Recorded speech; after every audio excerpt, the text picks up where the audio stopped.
पुणे जिल्ह्यातील जुन्नर तालुक्यातील पिंपळवंडी येथे 9.5 वर्षाच्या चिमुकलीचा संशयास्पद मृत्यू झाल्याने परिसरात संतापाचे वातावरण आहे.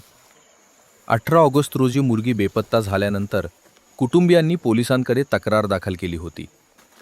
तपासादरम्यान मुलीचा मृतदेह आढळून आला. प्राथमिक माहितीनुसार मुलीवर लैंगिक अत्याचार करून तिची हत्या करण्यात आल्याचा संशय आहे. या प्रकरणी साहिल खैरे याला पोलिसांनी ताब्यात घेतले असून त्याच्याकडे चौकशी सुरू आहे. घटनेचा तपास पुणे ग्रामीण पोलीस करतात. पुणे ग्रामीणचे पोलीस अधीक्षक संदीप सिंह गिल यांनी घटनास्थळी भेट देऊन तपासाचा आढावा घेतला. विविध पुरावे आणि घटनेशी संबंधित बाबींची पडताळणी केली जाते. दरम्यान या घटनेनंतर पिंपळवंडी परिसरात तीव्र संताप व्यक्त होत असून दोष सिद्ध झाल्यास आरोपीवर कठोरात कठोर कारवाई करावी आणि पीडितेला लवकरात लवकर न्याय मिळावा अशी मागणी ग्रामस्थांकडून करण्यात येत आहे. नमस्कार.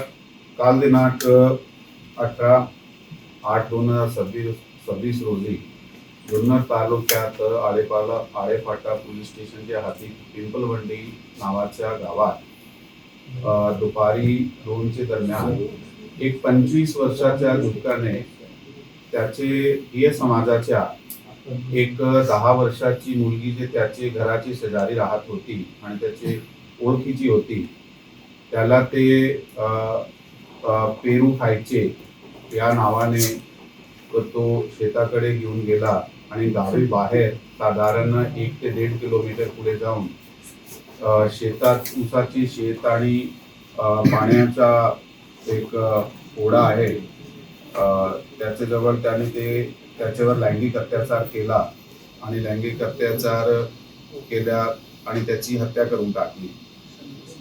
याबाबत घरच्याने ज्यावेळी मुलगी संध्याकाळी 4-5 वाजता घरी दिसली नाही, त्याचा आजूबाजू शोध सुरू केला. शोध सुरू केल्यानंतर त्यांनी साधारण 6 वाजताच्या दरम्यान 6 ते 7 दरम्यान ते पोलिसाला इन्फॉर्म केले. तर तात्काळ जे आलेफाटा पोलीस होती ते त्यांनी मुलीचा शोध सुरू केला आणि त्याचे पॅरलल जे आहे ते जे एक अपहरण, लहान मुलीचं जे अपहरण आहे BNX 37(2) प्रमाणे ते गुन्हा दाखल करण्यात आला. काल रात्री 8:30 वाजता हे गुन्हा आळेफाटा पोलीस स्टेशनला दाखल करण्यात आला. पण त्याचे अगोदर ही जी टीम आहे त्या गावाचं आणि आजूबाजूच्या परिसरात मुलीचा शोध घेत होती, म्हणून मुलीचे जे गावाचे लोकांचे कडे विचारपूस अधिक केली तर एका ठिकाणी आम्हाला क्लू मिळाला होता की मुलगी ह्या मुलाबरोबर दिवसात कुठेतरी दिसली होती, म्हणून त्याच्याकडे अधिक विचारपूस केली. मग त्यांनी कबुली दिली की अशा प्रकारे त्यांनी त्याची रेप विथ मर्डर केलेला आहे आणि मग त्याचे नंतर ते त्याच्याकडून पुढे माहिती घेऊन आरोपीला सोबत घेऊन आम्ही घटनास्थळी आमची टीम पोहोचली. या ठिकाणी आम्हाला ते जे निर्भय आहे त्याच्या शव जे आहे ते मिळून आला आणि त्याच्यानंतर आरोपी जे आहे त्याला अटक करण्यात आला. गुन्ह्यात कलमवाढ करण्यात आली. पुण्यात कलमवाढ केल्यानंतर त्याला अटक करण्यात आला आणि जे निर्भय आहे त्याचा इन्क्वेस्ट पंचनामा आज सकाळी झालेला आहे. पोस्टमॉर्टमची जी प्रक्रिया आहे ते सध्या चालू आहे.